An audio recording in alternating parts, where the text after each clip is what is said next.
We're going to begin a discussion now of Python dictionaries, which are the most complex data form in Python.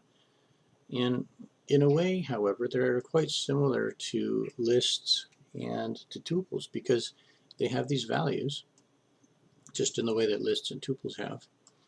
But rather than using the sequence of numbers as like an index, we can define our own indexes here, and instead of indexing, we call these keys.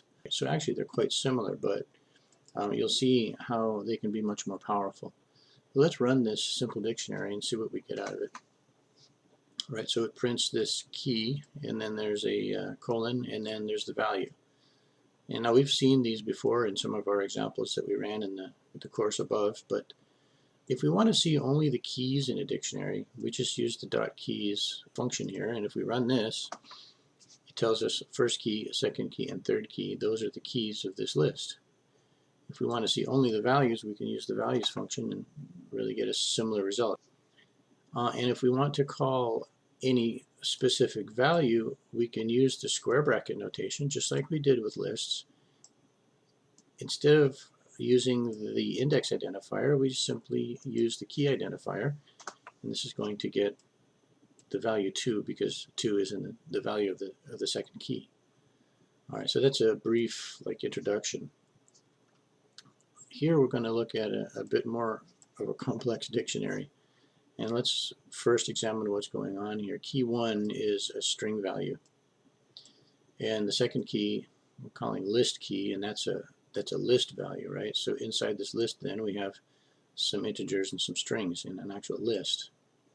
And the third key here is actually another dictionary. The value of that is another dictionary in which we put the name and the age and the weight and the favorite food of an individual, and even we've got strings and integers here, but under favorite food we've actually added a list in here, so you can see how convoluted and complex these can get. Let's print this out first and just see what this looks like. These are the keys: key 1, key list, and another dictionary. We can also print out the values, remember. And did I spell that right? Yep. And here we get a lot of values. What we're seeing here, if we look at this, here's a string value. It's just in the quotations to show that it's a string. Here is a list, which is in square brackets to show that it's a list. And the value of another dictionary right here. You see the dictionary bracket notation? Yeah, it puts this third value in dictionary bracket notation so that we can tell what that is. All right, let's go one by one through these. Comment this out. Explore key 1. That's a string value. Key 1 is a string value. List key. List underscore key, that's the second one. Explore that value. It outputs this list, which is the value of that key. And I'm just going to copy this. The third key is called another dictionary. Run that, and look at there. There's all the values of that. Let's see what happens if we want to get age. How do we get the age? Well, we've seen this before, right? We have two brackets.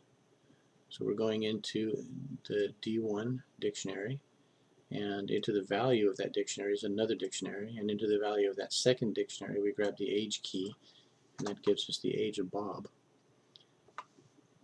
Let me uncomment this. You can tell what's going to happen here. We have actually three keys, because inside the dictionary, the third key is another dictionary, and inside this other dictionary we have a favorite food, which is a key of that, and inside favorite food we actually have a list, and we're getting the first value of that key, which is going to be hamburger. The zero value would be